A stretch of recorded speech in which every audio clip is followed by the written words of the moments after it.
Commissioning continues with Distant Shores 4. Today, a big day. The sails are being bent on.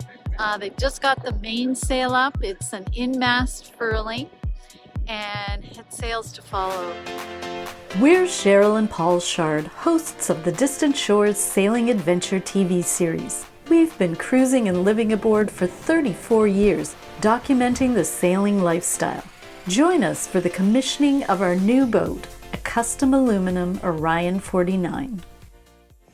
Good morning, Marcel. Good morning. Exciting. Good to see Good. you. Yeah. So everything ready. Everything's ready. Yeah. So I have taken out the halyard for the staysail. Yep, that's the staysail I one. make it longer because it's 2 of 1 halyard now. Oh, it goes 2 to 1? Yeah. Okay. This will be a removable inner stay that can be set up for very strong winds. The anti-torsion cable lets you unfurl a storm jib, but the whole rig can be removed totally for normal lighter wind sailing. This will give us 3 different head sails, from a large Code Zero to a working jib to the small storm staysail. So this is the first time to try fitting all of the sails, isn't it? Yeah, that's right. That's right. So exciting. Yeah, I'm excited. Okay, I just wanted to show you how this was meant to work. Basically, the main 3 sails we have for the boat, the mainsail rolls up on the extrusion inside the mast, and the Genoa and the Code Zero, roll up on their own extrusions permanently on the bow like that. So there's the 2-part halyard for the staysail. So you can see that when you hoist it up, it's going to be getting you a 2 to 1 purchase. And that allows you to bring the staysail up and have the load at the top of the mast on the mast spread between the 2 fittings up there. And then you'll be hauling up the anti-torsion cable and the sail all as one pack, and it all lives in one cute little bag. So the mainsail. The mainsail. That's exciting. So Our mainsail furls into the mast. Here we will be raising the main, sliding the luff of the sail into the slot that runs up the extrusion in the mast.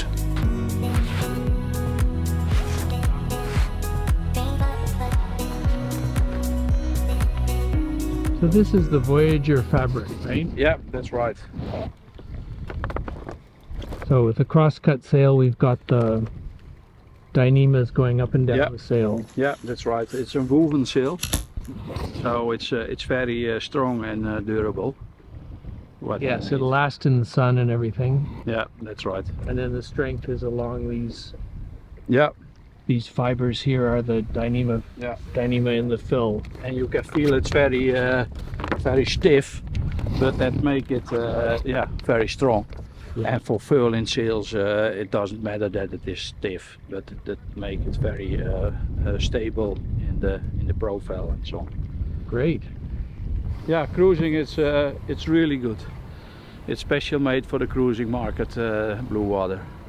So this is the Dyneema halyard that we have for it, Yeah, but then there's a tail on it because of this Antel system. yeah. Right? This is the feeder line for it. We take it off when the sail is up, and the halyard it's a Dyneema without a cover, so very strong. As the mainsail's being raised, the guys will be inserting battens. So the flat ends are on the bottom, and the round ends are at the top end.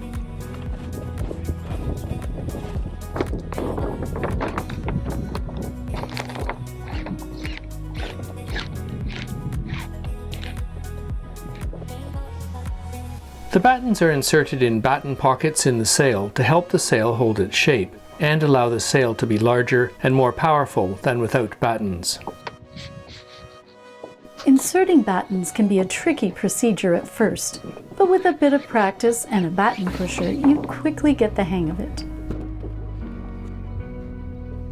So you put that part over, and then the Velcro will be attaching itself to the inside. The short pusher batten helps insert the Velcro covered retainer strip back into the sail. You have to make sure there's some of the meat left over. yeah, make sure that the loop is not between the Velcro. The inside of the pocket is lined with Velcro, and the pusher is needed to break open the Velcro for either inserting or removing the batten.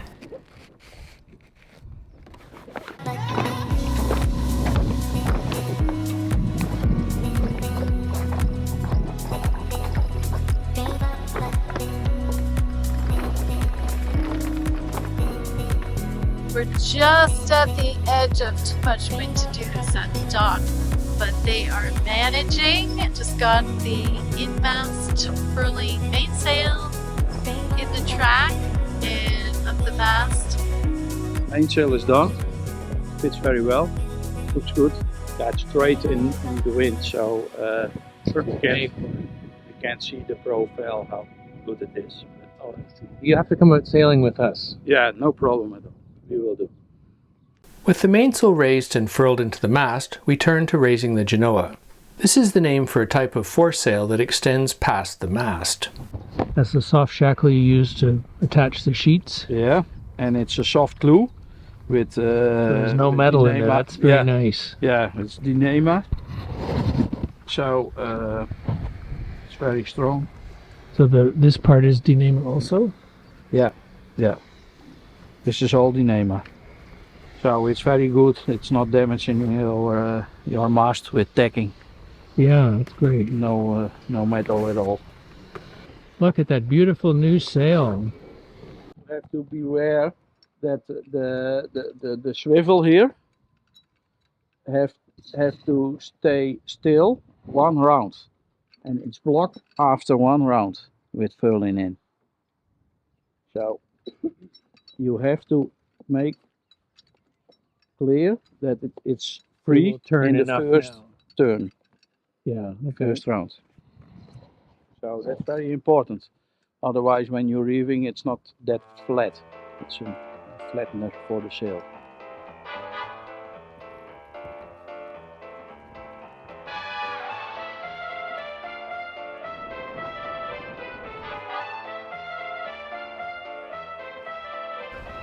You push the button, and you push the second button, then it's furled very quickly.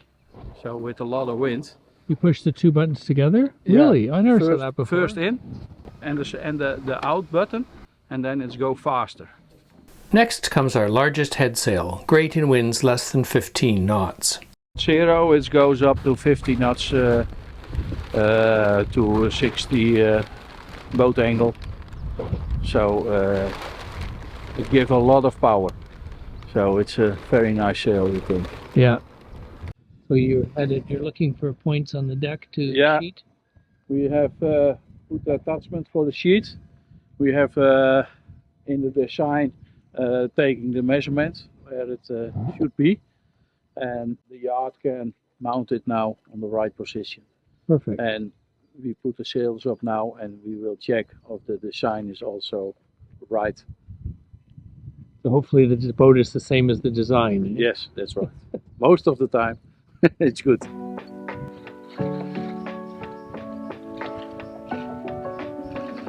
This is a big sail, over 111 square meters.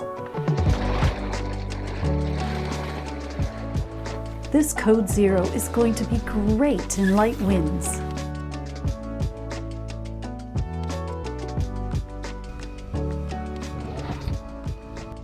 Now we have the stay sail. Oh, the orange one. The Dutch color. A Dutch colored stay sail, yeah. This is a sail we're very excited to try out with the anti-torsion furling system. Test sailing is coming up very soon, so subscribe to be notified of new videos. And the bag is a lot bigger than we're used to because it's already on the anti-torsion cable. Sorry? Wow, that's a beautiful looking unit. Yeah. The CX furler from Celdé. That can handle the pressure of using this forestay and everything. Yeah, that's right. 4.5 ton. 4.5 tons. Yeah, so should be enough. The fair leads, we put it on the stanchions of the lifeguard, Yeah. and you can open it like this, put the line in, close it again.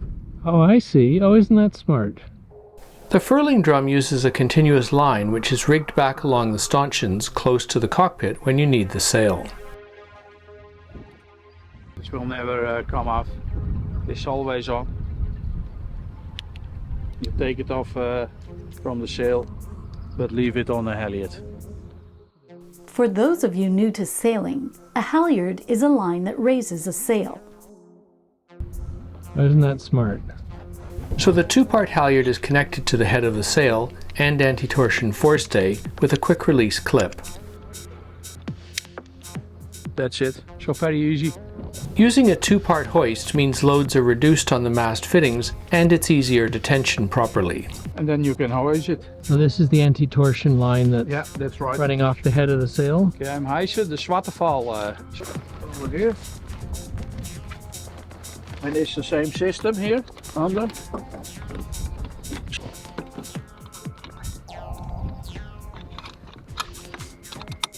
Okay. And the tack's on and the head's on. Now the sail can be hoisted up, already furled and ready to use. On previous boats we've owned, our storm jib had to be hanked on to a removable inner forestay.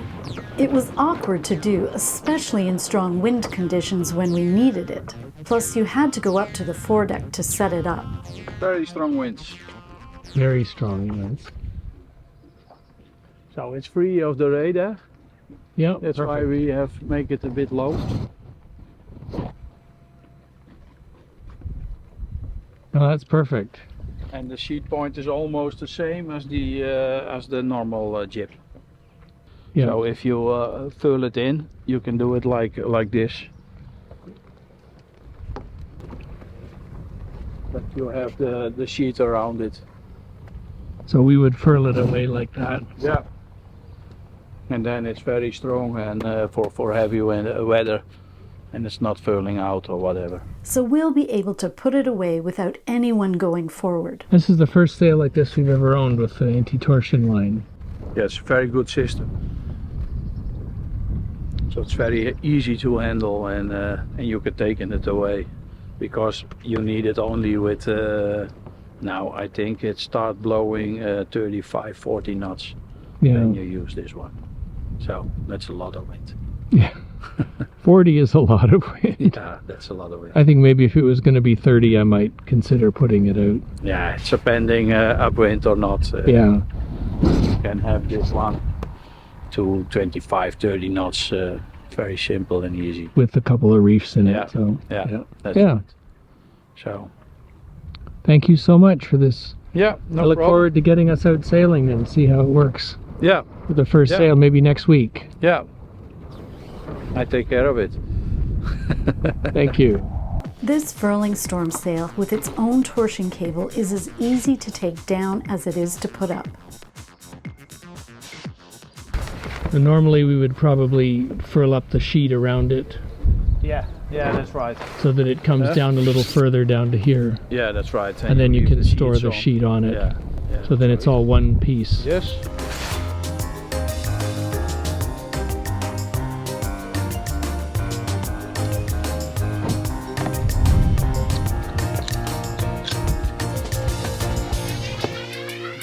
So here's a solution for heavy weather all in one bag. What do you think about heavy weather sails? Throw a comment below. Oh, I'm so excited. We are so stoked to get the sails on. Coming closer to getting out for some test sailing. Oh, yeah. It's such a big step forward. Like, we really have a sailboat now, it feels. And if you want to learn more about the sails, check out our video where we visited the sail loft and spoke to the designer. And if you haven't been following the build, we have an entire playlist about it. Check it out here. Thanks for watching.